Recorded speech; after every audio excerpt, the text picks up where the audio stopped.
எல்லாருக்கும் வணக்கம். இவங்க ஏற்றதுக்கு காரணம் பயப்படாதீங்க, இவங்க அவளே வரிசையாக பேச போகிறாங்களா நீங்கள்? அவங்க ஆல்ரெடி பேசிட்டாங்க, வீடியோ பார்த்தாச்சு. அதனால் அவங்கள சும்மா ஸ்டேஜில் ஏற்றி உங்களுக்கு காட்டணும் அப்படிங்கிறது தான். எல்லாருக்கும் நன்றி, ரொம்ப ரொம்ப நன்றி. ஏன்னா ரொம்ப கடுமையான உழைப்பு போட்டாங்க, நிறைய திட்டு வாங்கியிருக்காங்க, என்னையும் திட்டியிருக்காங்க பயங்கரமாக, நிறைய சண்டைகள் நடந்திருக்கு இதுக்கு பின்னாடி. இந்த படம் இப்படி வர்றதுக்கு காரணம் வந்து இங்கே இந்த டீமுக்கும் எனக்கும் நடந்த சண்டை தான் அந்த படத்துக்கு இப்படி வர்றதுக்கான காரணம். அவ்வளோ உழைப்பு போட்டிருக்காங்க, அவ்வளோ பேத்துக்குமே நன்றி. என்னோட டீம் கேமராமேன் சார் மேலே கூப்பிடுறேன். ஈஸ்வர் சார், ஒளிப்பதிவாளர் தேனி ஈஸ்வர் அவர்களை அன்புடன் மேடைக்கு அழைக்கிறோம். சந்தோஷ் நாராயண், மியூசிக் டைரக்டர் சந்தோஷ் நாராயண் வந்து சில வர முடியாத காரணம், அவர் வந்து வெளிநாட்டில் இருக்காரு, அதனால் வர முடியல. அவருக்கு கொஞ்சம் நேரத்துக்கு நன்றி. எல்லாருமே டீமில் வேலை பார்த்த எடிட்டர், கேமராமேன், என்னோட அசிஸ்டன்ட்ஸ் எல்லாருமே அவங்க நான் என்ன கேட்டனோ அதை கொடுத்தாங்க. அத்தனை பேருக்கும் வந்து ரொம்ப நன்றி சொல்லிக்கிறேன். இந்த படம் அப்படி எடுக்கப்பட்ட படம். நானும் இந்த திருப்பி பேசிடுறேன், ஏன்னா இவங்க இருக்கும்போது நான் பேசணும்னு ஆசைப்பட்டேன். அதனால தான். ஒன்றும் இல்லை, நான் நிறைய பேசிட்டேன், டீமை பற்றி எல்லாத்தையும் பற்றி வீடியோவில் பேசிட்டேன். ரஞ்சித் என்ன சொன்னார், டேய் பயோபிக்னு சொல்லியே ரிலீஸ் பண்ணுறியா அப்படின்னு சொன்னார். சொல்லலாம்னு தெரிஞ்சிடும் அப்படிங்கிற மாதிரி ஃபர்ஸ்ட் ஃப்ரேமில் இருந்து அது ஸ்டார்ட் ஆகிடுது. மெயின் இந்த படம் வந்து தெரில, பெரிய பெருமாளை பற்றி, கர்ணனை பற்றி, மாமன்னை பற்றி நான் பேசும்போதெல்லாம் வந்து ஏதோ எனக்கு வந்து ஈஸியாக பேசுறதுக்கான ஒரு ஸ்பேஸ் இருந்துச்சு. இந்த படத்தில் அப்படி எனக்கு என்ன பேசுறது, இந்த படத்தை எப்படி சொல்கிறதுன்னு எனக்கு தெரியல. ஃபஸ்ட் டைமாக ஒரு படம் எங்கள் அம்மா அப்பா பார்க்கக்கூடாதுன்னு நினச்சி ஒரு படம் எடுத்திருக்கேன். இந்த படத்தை நான் அவங்களை பார்க்க அனுமதிக்க மாட்டேன் அப்படின்னா இந்த படம் எப்படி இருக்குன்னு யோசிச்சுக்கோங்க. அவ்வளோவுக்கு எனக்கு இந்த படம் எடுத்துக்கக்கூடாதுன்னு நினைக்கக்கூடிய ஒரு படம். எடிட் பண்ணி ஃபஸ்ட் எடிட் பண்ணி இந்த படத்தை நான் பார்க்கும்போது நம்ம இந்த படம் எப்படி அம்மா அப்பா பார்ப்பாங்க, எடுத்துக்க வேண்டாமோ அப்படின்னு நினச்சேன். ஆனால் அதுக்கப்புறம் திருப்பி நான் என்ன நினச்சேன் அப்படின்னா, இல்லை எனக்காவது இது வந்து இல்லை அரிச்சிக்கிட்டே இருக்கும், எனக்காவது எடுத்துவோம் அப்படின்னு சொல்லிட்டு எடுத்த படம் தான். இந்த நேரத்தில் என்ன சொல்லணும்னா என்னோட இயக்குனர் ராம் சார் தான் நன்றி சொல்லணும். ஏன் அப்படின்னா யோசிச்சு பார்க்கும்போது எனக்கு வந்து ரொம்ப மலைப்பாக இருக்குது. பெரிய பெருமாள், கர்ணன், மாமன்னனுக்குலாம் நான் வந்து அதோடைய ஃபஸ்ட் எடிட் பார்த்துட்டுலாம் இப்படி ஒரு மாதிரி ஆனது கிடையாது. இந்த படத்தில் ஃபஸ்ட் எடிட் பார்த்து முடித்த உடனே நான் சினிமாவுக்கு வந்ததை விட என்னோட பெரிய மற்ற 3 படங்கள் நான் பார்க்கும்போது என்னோட ட்ராவல் எனக்கு அயற்சியாக தெரியல. ஒரு எதுவும் நான் ட்ராவல் பண்ணி ரொம்ப தூரம் வந்த மாதிரி எனக்கு ஃபீலே வரல. ஏன்னா என்னோட இயக்குனர் வந்து அப்படி பார்த்துக்கிட்டாங்க, நீ அவ கூடவே இருந்தனால அவர் ரொம்ப க்ளோஸ்டாக இருந்தேன். பட் வாழை பார்க்கும்போது மட்டும்தான் எனக்கு தெரிஞ்சு எங்கே இருந்து நம்ம எங்கே வந்திருக்கோம்ல, இது வந்து புரியல. அப்படி ஒரு மாதிரி கன்ஃபியூஸாக இருந்துச்சு, கண்ணெலாம் தேங்கிச்சு, அழுக வந்துச்சு.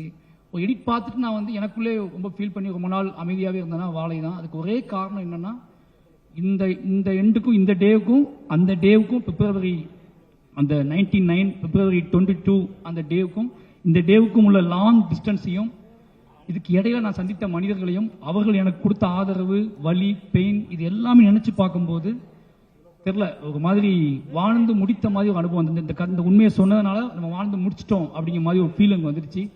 அப்படியே ஒரு படம் தான் வாழை. இதுக்கப்புறம் என்ன படம் எடுத்தாலும் எல்லாரும் என்னோட பெஸ்ட்னு சொன்னாங்க.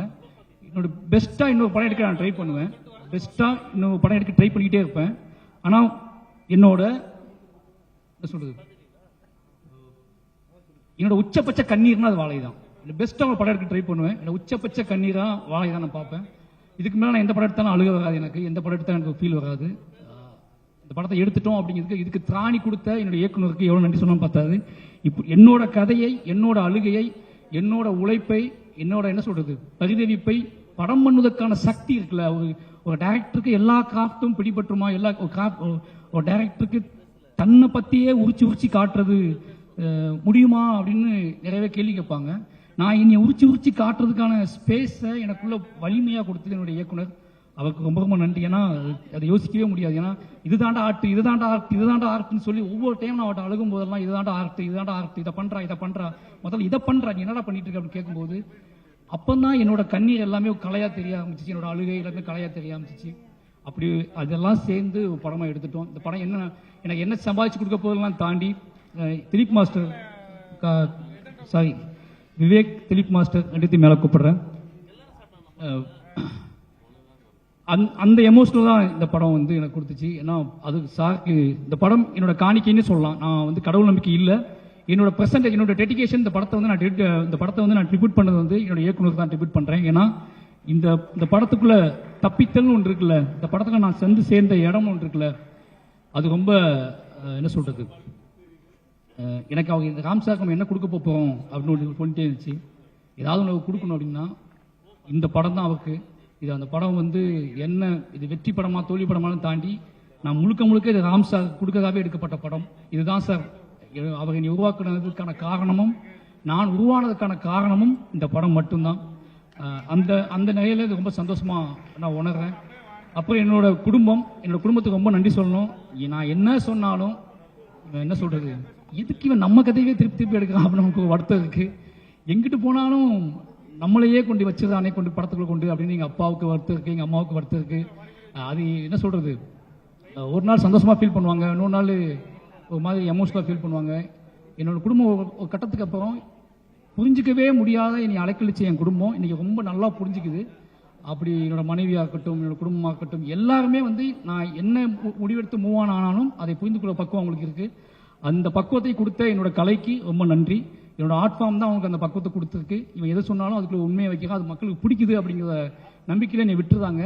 அதனால போயிடுறேன். தயவு செஞ்சு தப்பா நினைச்சிக்காத. ப்ரொடியூசர் ரொம்ப தாமதமாக கூப்பிடுறேன். ஏன்னா எல்லாரும் இருக்காங்க, ப்ரொடியூசர் இல்லை அப்படின்னு சொல்லிட்டு திவ்யா ஒரு மேலே கூப்பிடுறேன், காஸ்டியூம் டிசைனர் மேலே கூப்பிடுறேன். ஓகேவா, இதுதான் ரொம்ப எமோஷனலான விஷயம். நாங்கள் ஷேர் பண்ண வேண்டிய விஷயம் இதுதான். நாங்கள் ஆல்ரெடி எல்லாமே பேசிட்டோம் வீடியோல. டே நீ இவனை கூப்பிடவே இல்லையா, அவனை கூப்பிடவே இல்லையே. அப்போ அவன் கோச்சுக்கோல. நவ்வி ஓகே தூங்கிட்டாளா, பிரியாணி சாப்பிடுது. ஓகே ரொம்ப சந்தோஷம். ஐயோ ஆமாம் அது வேற. அவங்க குமார்ன ஆர்ட் டைரக்டர் கபிலன் சுரேன் ஓகேங்களா, ஸ்டேஜுக்கு வாங்க. ரொம்ப நன்றி. எல்லாருமே நிச்சயமா வந்து படம் ஆரம்பிக்கும் போது இது டைரக்டரோட கதான்னு தெரிஞ்சு எல்லாருமே நான் என்ன திட்டினாலும் வாங்கிட்டு வேலை பார்த்தாங்க.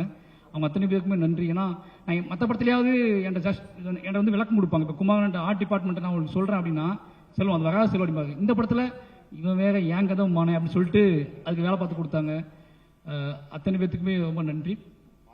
கடைசியாக ஃபைனலாக சொல்லணும் அப்படின்னா திலீப் மாஸ்டர் இந்த படம் எடுத்து முடிச்சுட்டு ஹாட் ஸ்டார் வந்து கேட்டாங்க, இது தியேட்டருக்கு பண்ண போறீங்களா, ஓடிடி பண்ணலாமா, என்ன பண்ணலாம், யார் நீங்களே ரிலீஸ் பண்ணுறீங்களா, என்ன பண்ணலான்னு கேட்கும்போது எனக்கு கொஞ்சம் பயம் இருந்துச்சு. ரஞ்சித் அண்ணன்ட்ட கேட்டேன், தானுசார்ட்ட கேட்டேன், எல்லாத்தையுமே கேட்டேன், என்ன பண்ணலான்னு கேட்டேன். டேய் இது பார்த்துக்கோ, முடிவு இவ்வளோ கஷ்டப்பட்டு வந்திருக்க, ஏன் முடிவு எடுத்துக்கோ அப்படின்னு சொல்லி. ஆனால் எனக்கு என் மனைவிட்ட கேட்டேன், நம்ம பேரில் தான் அது வரணும், சர்டிஃபிகேட் வந்து நம்ம பேரில் தான் வாங்கணும் அப்படின்னு சத்தியம் வாங்கிட்டாங்க. நீ என்ன பண்ணுவே தெரியாது, நீ வீட்டை வைப்பியோ நாட்டை வைப்பியோ தெரியாது, சர்டிஃபிகேட் நம்ம பேரில் தான் வரணும் அப்படின்னு சொன்னாங்க.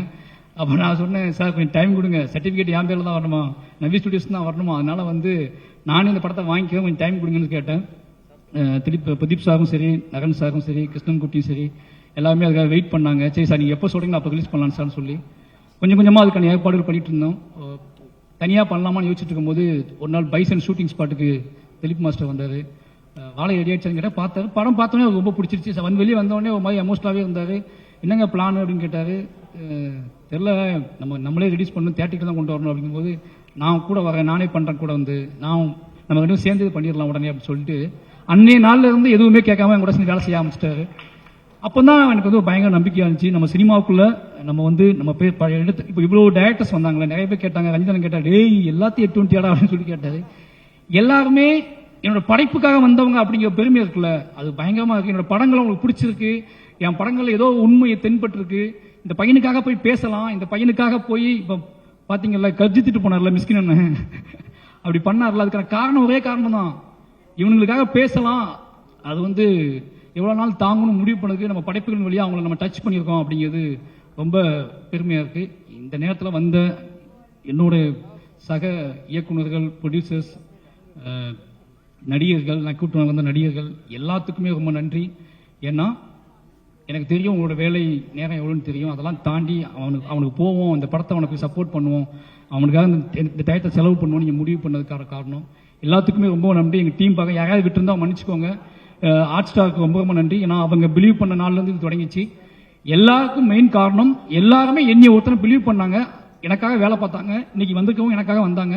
உங்க எல்லாரும் நம்பிக்கையை காப்பாற்றக்கூடிய படங்களை தொடர்ந்து எடுத்துட்டே இருப்பேன். இந்த அப்படி ஒரு படமா வாழை இருக்கும். நிச்சயமா வாழை என்னை பற்றி வாழை நிச்சயமா இந்த படம் உங்களுக்கு வந்து எல்லா கேள்விகளுக்கும் பதில் சொல்லக்கூடிய படமாகும்.